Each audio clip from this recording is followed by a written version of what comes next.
அண்மை செய்தி, பொறுப்பு டிஜிபியுடன் அருண் சந்தித்திருக்கிறார். அது குறித்த ஒரு அண்மை செய்தியை தற்போது பார்த்து வருகிறோம். மேலும் விவரங்களோடு இணைகிறார் செய்தியாளர் முரளி. வணக்கம் முரளி, இந்த சந்திப்பில் என்ன மாதிரியான விஷயங்கள் பேசப்பட்டது, விவரங்கள்?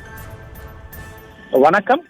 தமிழ்நாடு காவல்துறை தலைமை இயக்குநராக பொறுப்பேற்றிருக்கக்கூடிய டிஜிபி வெங்கட்ரமணன் அதிகாரியை தற்பொழுது சென்னை மாநகர காவல் ஆணையர் அருண் மற்றும் கூடுதல் ஆணையர்கள் மற்றும் இணை ஆணையர்கள் நேரில் சென்று அவருக்கு மலர்கொத்து வழங்கி வாழ்த்துக்களை தெரிவித்திருக்கிறார்கள். நேற்று தமிழக முன்னாள் டிஜிபியாக இருக்கக்கூடிய சங்கர் ஜிவால் அவர்கள் பணி ஓய்வு பெற்றிருக்கிறார். இதனை அடுத்து பொறுப்பு டிஜிபியாக வெங்கட்ரமணன் நேற்று பதவி ஏற்றுக் கொண்டிருக்கிறார். அப்பொழுது சென்னை மாநகர காவல் ஆணையராக இருக்கக்கூடிய அருண் அவர்கள் நேரில் சந்திக்கவில்லை என ஒரு தகவல் வெளியாகி இருந்தது.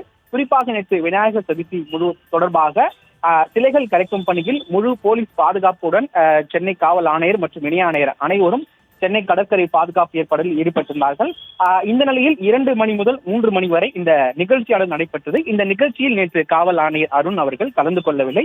இதனை அடுத்து தற்பொழுது மரியாதை நியமனமாகவும் அதே போன்று சென்னையில் இருக்கக்கூடிய தகவல் பற்றி தெரிவிப்பதற்காகவும் சென்னை மாநகர கூடுதல் காவல் ஆணையர் அருண் அதே போன்று கூடுதல் ஆணையர்கள் மற்றும் இணை ஆணையர்கள் நேரடியாக சென்று அவருக்கு மலர்கொத்து வழங்கி மற்றும் வாழ்த்துக்களை தெரிவித்து வருகிறார்கள். அதனுடைய காட்சிகள் தற்பொழுது சென்னை காவல்துறை மூலமாக வெளியிடப்பட்டிருக்கிறது.